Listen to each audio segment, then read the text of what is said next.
I want you to picture two neighbors. They live on the same street, in houses that look almost identical from the outside. Same square footage, same neighborhood, same mortgage payment they both took on about 15 years ago. Both of them earn roughly $60,000 a year. One is a teacher, one is a mid-level manager at a logistics company. Different jobs, same income bracket, same cost of living. On the surface, these two lives look like carbon copies of each other. The first neighbor, let's call him Daniel, drives a 4-year-old car he paid off 2 years ago. His kitchen is decent, but not renovated. He has a slightly worn couch he bought secondhand. His closet isn't particularly full. Friday nights, he usually cooks at home or has people over. He takes one vacation a year, and it's always planned months in advance. He doesn't talk about money much. He doesn't post about it. He seems, honestly, a little boring. The second neighbor, let's call her Mara, just got back from a weekend trip. Her kitchen was redone last spring. She drives something new, leased, and genuinely nice. Her wardrobe is well curated. She goes out most weekends. Her house looks like a lifestyle influencer lives there. She seems, honestly, like someone who has figured out how to enjoy life. Here's the thing. Daniel has $412,000 saved and invested. He contributes the maximum to his retirement account every year. He owns a small index fund portfolio he's barely touched in a decade. He has no high-interest debt. Mara has $6,300 in savings. She has $14,000 on credit cards at 19% interest. She has a car lease that eats $460 a month.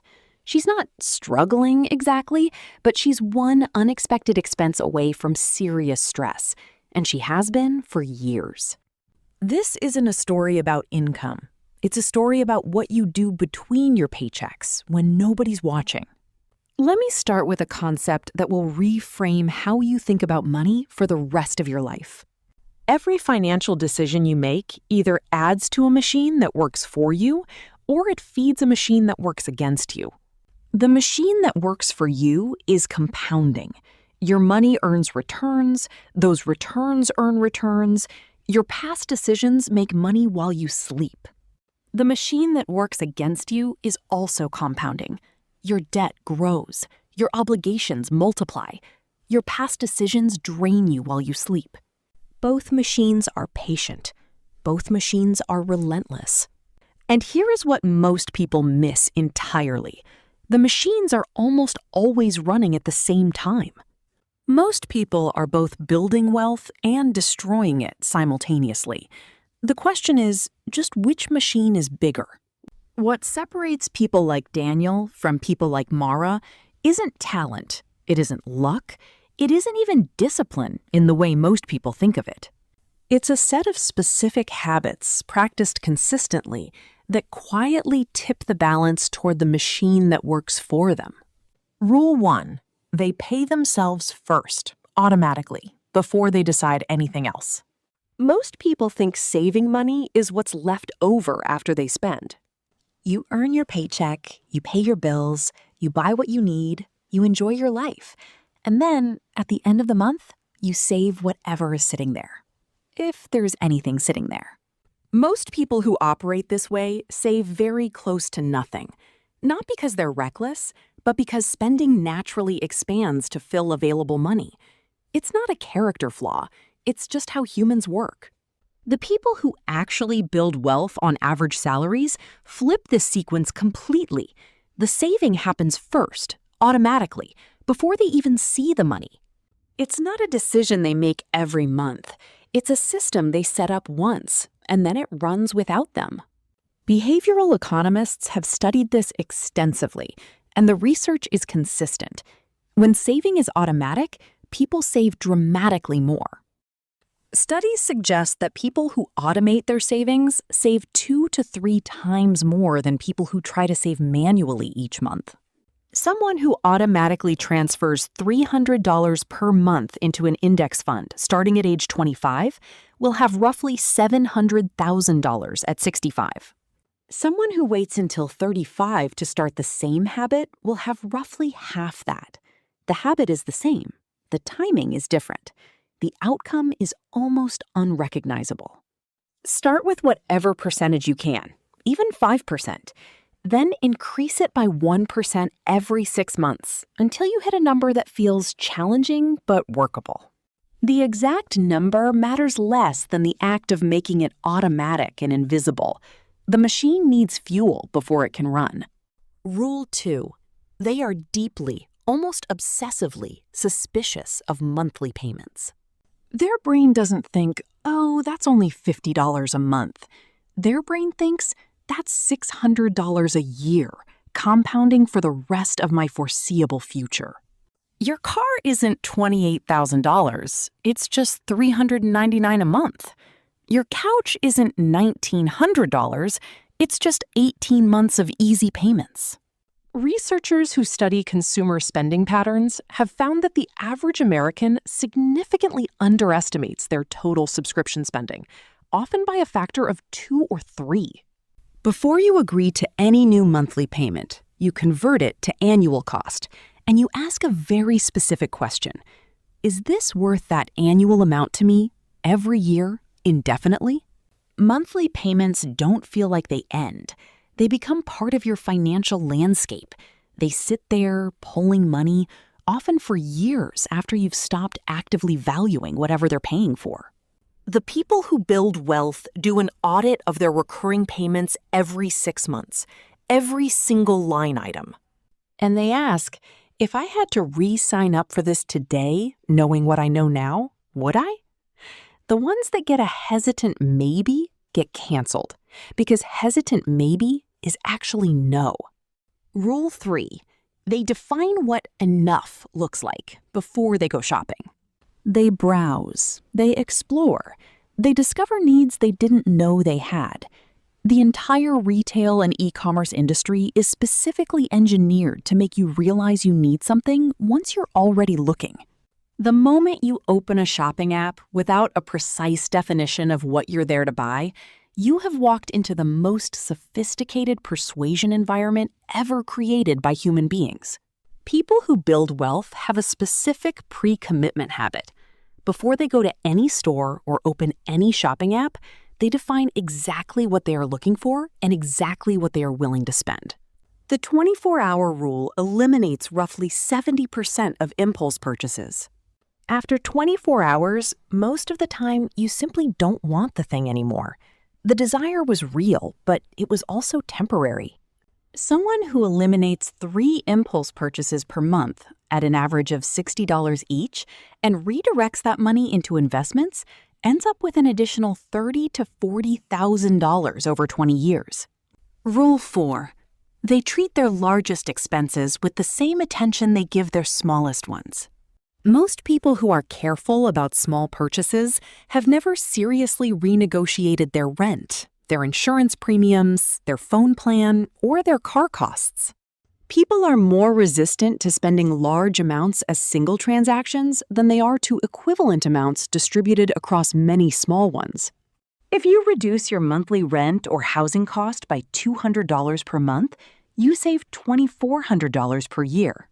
People who shop their auto insurance every year pay, on average, $400 to $800 less per year than people who just let the policy renew automatically.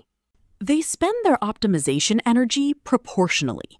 They negotiate their car insurance annually. They read the terms on their mortgage refinance options. They compare bank fees. Rule 5. They build skills and networks before they need them. Most people think about career income as something that grows predictably over time, like a slow salary escalator. The people who build real wealth on average salaries have discovered that the escalator is optional. The elevator exists, but the elevator requires doing things before you need to do them. Investing in a professional skill when you're not desperate for income produces dramatically higher returns than scrambling to upskill during a crisis. The average pay increase from an internal promotion is 3 to 5%. The average pay increase from changing jobs is 13 to 18%. An extra $15,000 per year in income invested consistently over 20 years translates to somewhere between $300,000 and $500,000 in additional wealth. Every 6 months, ask yourself 2 questions. What skill could I build in the next year that would make me 10% more valuable? Who could I build a genuine relationship with that would expand my professional options? Rule 6. They know the exact difference between what they have and what they owe. Most people have a vague sense of their financial situation. Research on financial behavior consistently shows that people who track their net worth, even informally, make meaningfully different decisions than people who don't. When you know your net worth, buying something on credit is no longer an abstract transaction. It is a visible, immediate decrease in a number you track. Paying down debt is no longer a grudging obligation. It is a visible, immediate increase in that same number. Once a month, for about 15 minutes, you update a simple spreadsheet or app with your current assets and liabilities. Over time, the people who do this develop financial salience. Their financial situation is always present in their awareness, at a low hum. Rule 7. They spend aggressively on things that reduce friction and underinvest in things that just look impressive. The people who build wealth on average salaries are not universally frugal. They spend money. They just spend it on things that make the rest of their life more productive, more efficient, or more genuinely enjoyable. People are wired to under-scrutinize our biggest costs. The concept of ego depletion, making decisions, draws on a finite mental resource. A $2,000 mattress slept on every night for 10 years costs about 55 cents per use. What it doesn't look like is buying a car that's 2 categories more expensive than transportation requires because you want to feel successful on the way to work. The people who build wealth have a useful mental filter. Does this make my life genuinely better, or does it make my life look better to other people? Rule 8. They have one financial conversation they're not avoiding. Every single person who was stuck in a financial pattern they didn't want, at some level, knew what the core problem was. They knew there was a conversation they weren't having with their partner. They knew there was a debt they hadn't looked at clearly in years. The cost of avoidance is almost always higher than the cost of the conversation they were dreading. The credit card bill doesn't shrink because you stop opening it. The income problem doesn't solve itself because you don't look at the gap. The habit here is a regular, scheduled moment of looking at the thing you'd rather not look at. Once a month, 15 minutes. The primary obstacle to better financial behavior is not lack of knowledge. The primary obstacle is emotional avoidance of financial reality. Rule 9. They have a clear answer to the question, what is this money for? Most people think about money as a resource they're trying to maximize. Earn more, spend less, save more, grow more.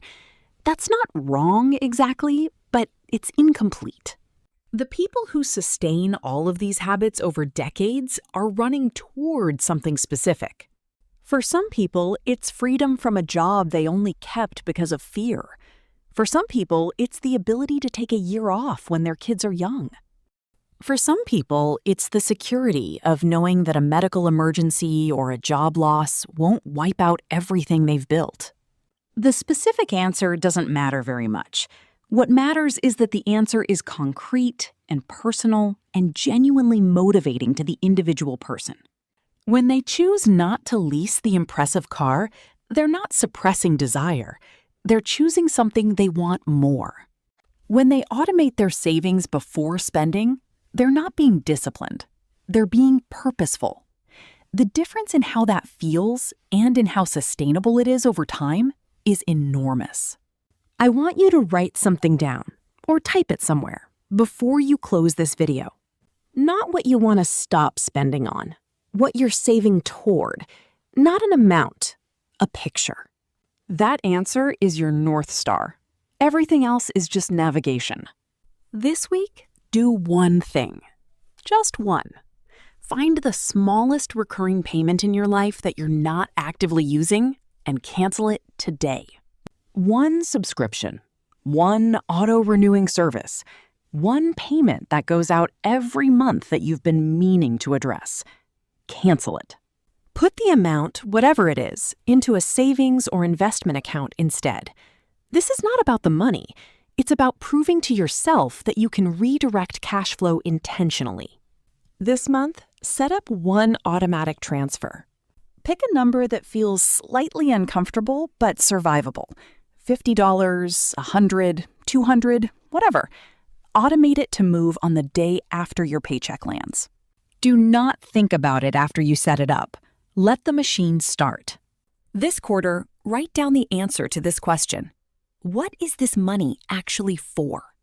Don't answer it in one sitting if you don't have to. Think about it for a few weeks. Let the real answer come up. The one that's slightly embarrassing. The one that's specific to you and your actual life. Write it somewhere you'll see it. Put it next to wherever you track your spending. Let it do its quiet work. These are not dramatic actions. They are not the kind of thing you post about. But 15 years from now, you'll know exactly where the number in your account came from. This video is for educational purposes, not financial advice. Speak with a qualified professional for decisions about your specific situation. Now let's go back to Daniel and Mara. Here's the part of the story I haven't told you yet. 15 years ago, Mara and Daniel were in roughly the same place. Same income, similar expenses, similar amount in savings. It wasn't a windfall or a promotion. It was a conversation. A friend who was further ahead financially sat down with him and asked him a question he didn't have a good answer for. The question was, what are you doing with the gap between what you earn and what you need? He started small. $150 a month automated into an index fund. He wrote down, half embarrassingly, that he wanted to be able to stop working at 60 if he chose to, and that he wanted to own his house outright before that. Mara had a version of that same moment, but she moved through it differently. When she felt the pull to think about long-term finances, she felt overwhelmed. She translated that overwhelm into action in the wrong direction. She started optimizing her lifestyle. Better apartment, better car, better wardrobe. Things that made her feel like someone who was succeeding. The feeling was real. The underlying math was going the wrong way. Daniel built a wealth accumulation loop. Every month, a small amount compounded. Every year, watching the number grow slightly made the habit easier to sustain. Mara built a lifestyle lock-in loop. Every upgrade created a new baseline. The new baseline required the same income or more to maintain. Any financial disruption, job change, unexpected expense hit harder because there was less cushion. Neither of these cycles is irreversible. That is the most important thing I want you to take away from this story. The choice is never between being good with money and being bad with money. The choice is simply whether you want to build a machine that works for you or keep feeding a machine that works against you. And here is what 15 years of consistent small habits looks like. It looks like a house on a quiet street with a 4-year-old car in the driveway. It doesn't look like much from the outside, but inside, there is a number that buys real freedom.